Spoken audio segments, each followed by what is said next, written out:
E aí, galera, hoje a gente vai falar sobre padrões de programação paralela. Vamos lá? Bom, então vamos começar falando de programação estruturada.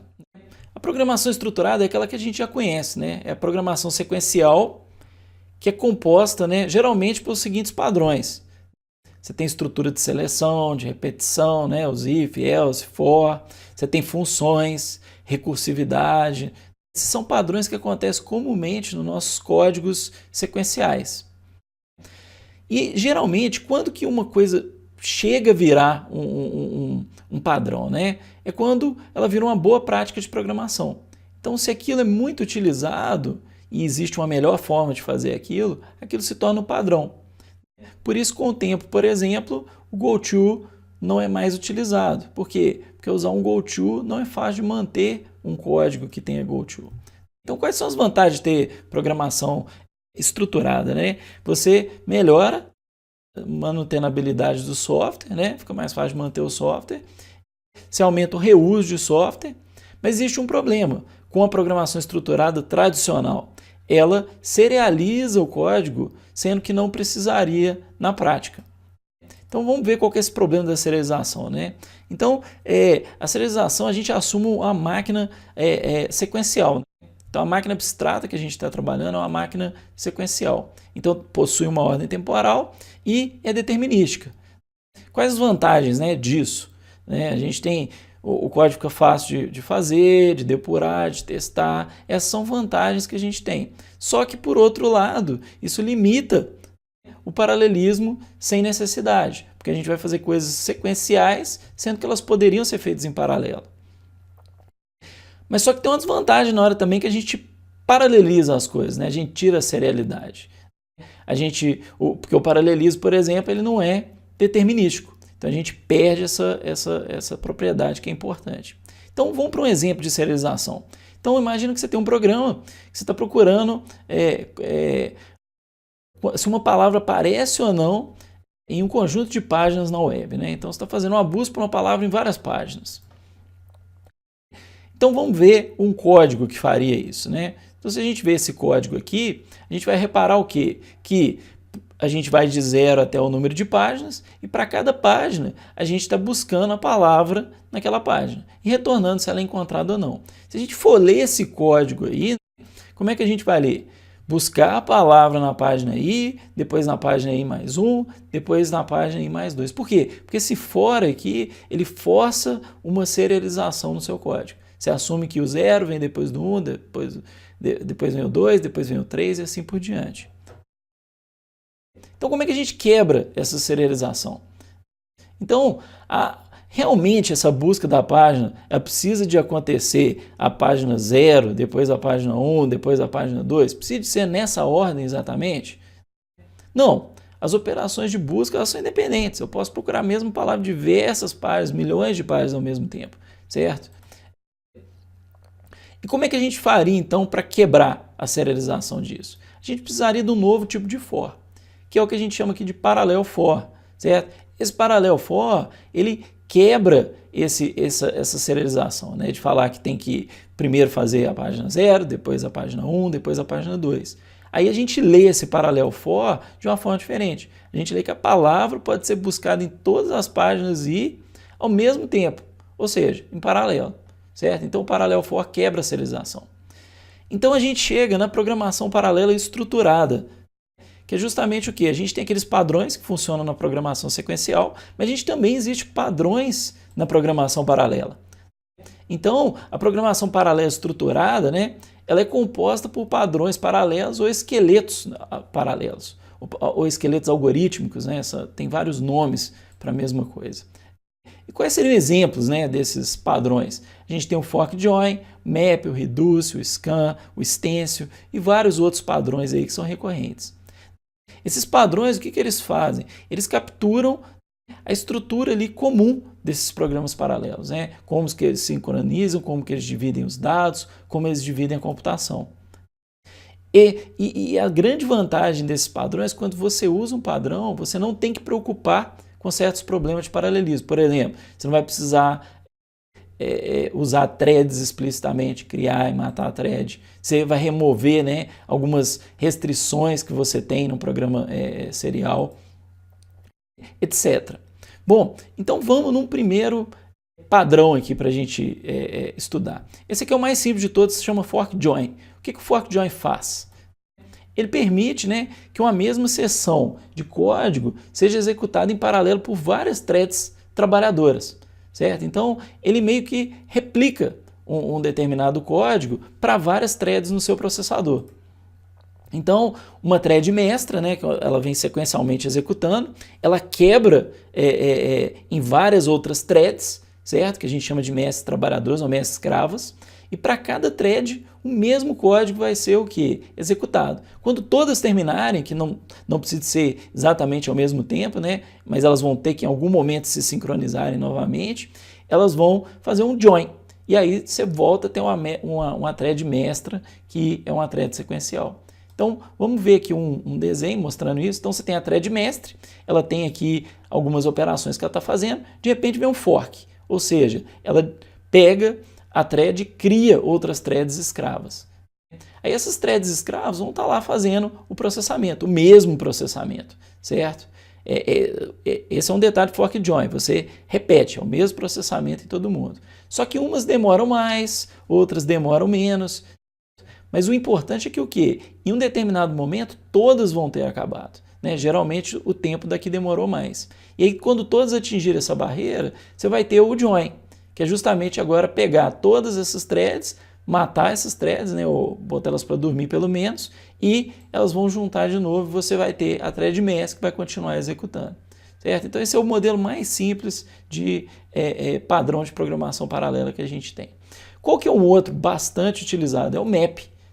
O map, ele replica uma função sobre cada elemento de um conjunto de índices ou dados diferentes. O que isso quer dizer, né? Vamos pensar num exemplo. É só a gente pensar no parallel for. O que acontece num parallel for, por exemplo, que é o maior exemplo que a gente tem de map? A gente pega cada índice do nosso vetor ou cada índice ali do nosso for e passa para uma thread diferente executar. Certo? Então, uma thread vai pegar a iteração 0, a segunda vai pegar a iteração 1, a terceira vai pegar a iteração 2 e assim por diante. Certo? Então, você consegue dividir todas as iterações do for entre as threads. E essas iterações mapeiam geralmente no índice de um vetor, por exemplo, que você está executando. Então, só que isso tem uma pegadinha aí que é o seguinte: esses caras têm que ser o quê? Independentes, certo? Então, se existir uma dependência de dados entre duas iterações, você já não pode usar um map puramente, certo? Então, vamos ver um exemplo do map. Então, eu tenho aqui dados de entrada, tenho 4 dados de entrada. Bom, aí esses dados, cada um deles, ou poderiam ser iterações de um for, né? Cada um desses dados vai para uma thread diferente, certo? Aqui no map também, as threads fazem o quê? A mesma coisa.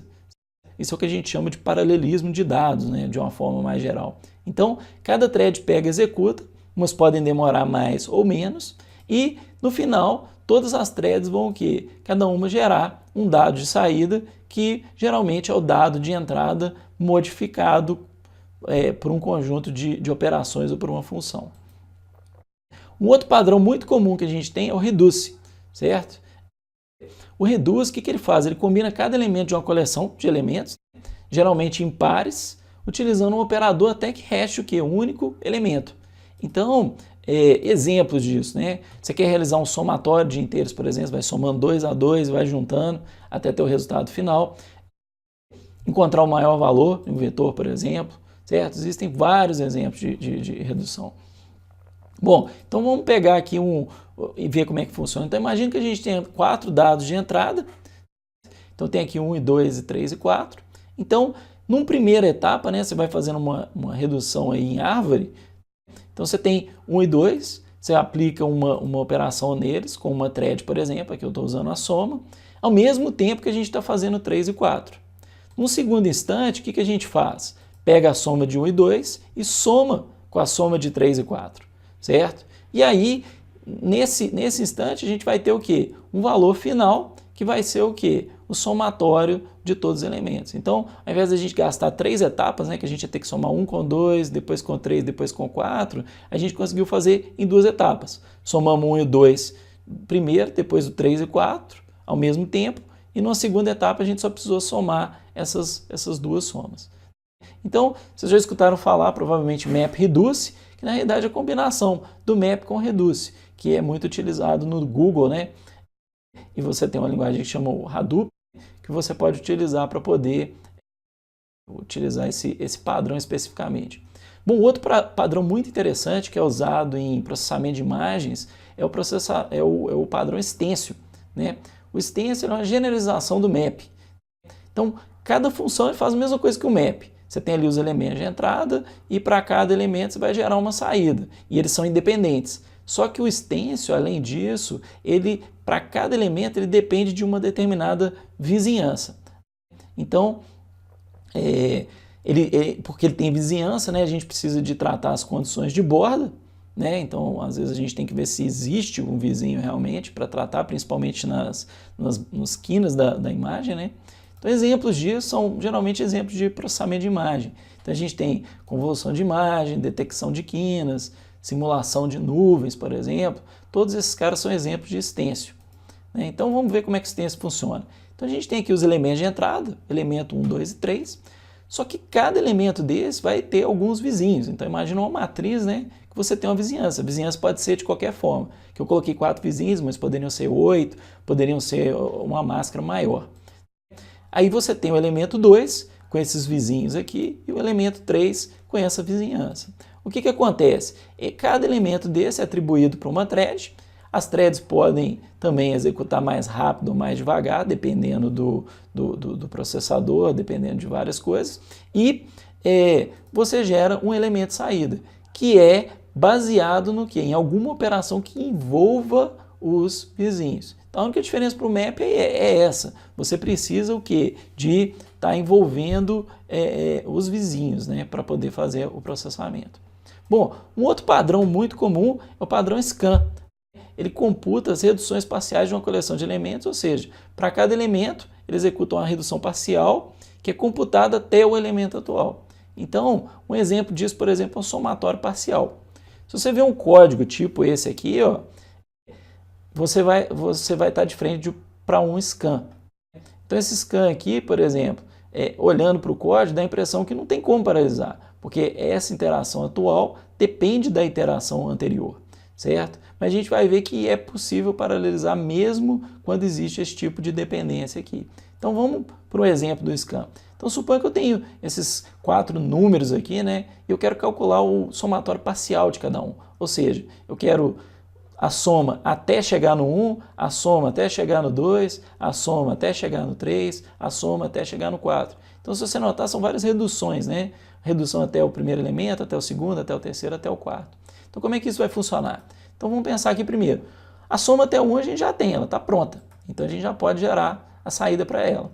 Agora, a saída para a segunda, né, até o segundo elemento, a gente tem que somar o primeiro elemento com o segundo. Aí a gente já vai ter o resultado final da soma até o segundo, somatório até o segundo. Para somar o terceiro, o que a gente tem que fazer? A gente pode, ao mesmo tempo que a gente está somando o primeiro e o segundo, a gente pode estar somando o segundo e o terceiro, só que depois que a gente somar o 2 com o 3 aqui, ainda vai faltar somar com 1. Então a gente vai precisar de mais uma etapa, pegando o 1 e somando com 2 e 3, que já foram somados anteriormente. Com isso a gente gera o 3, que é a terceira saída. Para somar o quarto, olha o que a gente faz. A gente soma o 3 com o 4, ao mesmo tempo que a gente está somando 2 com 3 e 1 com 2. Então, no final aqui dessa primeira iteração, a gente tem o 3 e o 4. Só que também a gente tem a soma de 1 mais 2, que é o que faltaria para poder fazer o somatório até 4. Então, o que a gente faz? A gente pega a soma de 1 com 2 e soma com a soma de 3 com 4, né? Então, com 2 iterações aqui, a gente chega nesse resultado de 4, que seria a redução que a gente fez antes. Só que a diferença do scan para a redução é que você tem várias reduções aqui ao mesmo tempo. Se a gente estivesse fazendo só a redução, seria só esse último passo aqui que a gente falou. Bom, Tem vários outros padrões, a gente vai ver ao longo do semestre vários deles e eu passei um material de apoio para vocês verem mais detalhes sobre eles, né? Uma coisa importante para falar sobre os padrões também é a questão de semântica e implementação. Então a semântica é o que o padrão faz. É como você pensar numa API, né? Você tem ali a assinatura da sua função, né? Você sabe o que ela tem de entrada, o que ela tem de saída, né? E o que ela tem que fazer, qual que é o comportamento dela. E por outro lado você tem a implementação que está lá dentro da sua API, certo? Então, você como um usuário aqui que usa padrões de programação paralela, você vai preocupar só com a semântica. Mas se você é um cara que trabalha na área de computação paralela, você tem que preocupar com o quê? Com a implementação. Como é que você vai implementar esse padrão? E aí você vai ter várias implementações, dependendo da arquitetura que você for utilizar, dependendo do modelo de programação. Lembra que o padrão ele é geral. Então, o padrão você pode utilizar para qualquer modelo de programação e para qualquer arquitetura paralela. Mas a implementação vai mudar, porque para cada arquitetura e para cada modelo você tem aí condições específicas, né? Então você tem essa visão de dentro aí. E dos modelos de programação que a gente vai usar na disciplina, quais que suportam quais padrões, né? Então, se a gente olhar, a gente tem o OpenMP, que é o que a gente vai usar primeiro. Ele suporta fork, join, map e reduce, certo? Isso já vem pronto nele. No CUDA, né, que a gente vai usar, e o OpenCL é muito parecido, suporta só o map. Então, tudo que você quiser implementar em CUDA, você vai ter que fazer na mão os padrões todos. Claro, existem outras APIs, bibliotecas que fazem isso, né, implementam alguns outros padrões já automaticamente, mas geralmente a gente tem que fazer na mão. Tem o TBB da Intel, né, que é o Intel Thread Building Blocks, que ele foi feito para gerar padrões, certo? Para implementar esses padrões. Então ele tem quase todos, ele tem fork, join, map, redução, pipeline, scan, e ainda você pode criar certos padrões nele também. Mas ele foi uma biblioteca implementada para implementar esses padrões. Só que ele funciona para multicores, certo? Ele não funciona para GPU, por exemplo. E por último a gente tem o MPI. O MPI tem o map, tem o gather, tem o scatter, tem o reduce, tem outros padrões também de programação. Bom, gente, é isso que eu queria falar sobre essa parte de padrão de programação. Ao longo do semestre, o que a gente vai fazer? A gente vai ver cada um desses padrões em detalhe e a gente vai implementar nos diversos modelos que a gente conhece. Até o final do semestre, nós vamos ter o quê? Uma coleção de padrões paralelos que a gente pode utilizar para implementar várias aplicações paralelas. A gente vai bastar olhar para um tipo de problema, um tipo de código que a gente está trabalhando, identificar em que padrão aquele código se encaixa e ao invés de preocupar com toda a implementação, os detalhes de implementação paralela, a gente só encaixa a aplicação dentro de um padrão já conhecido.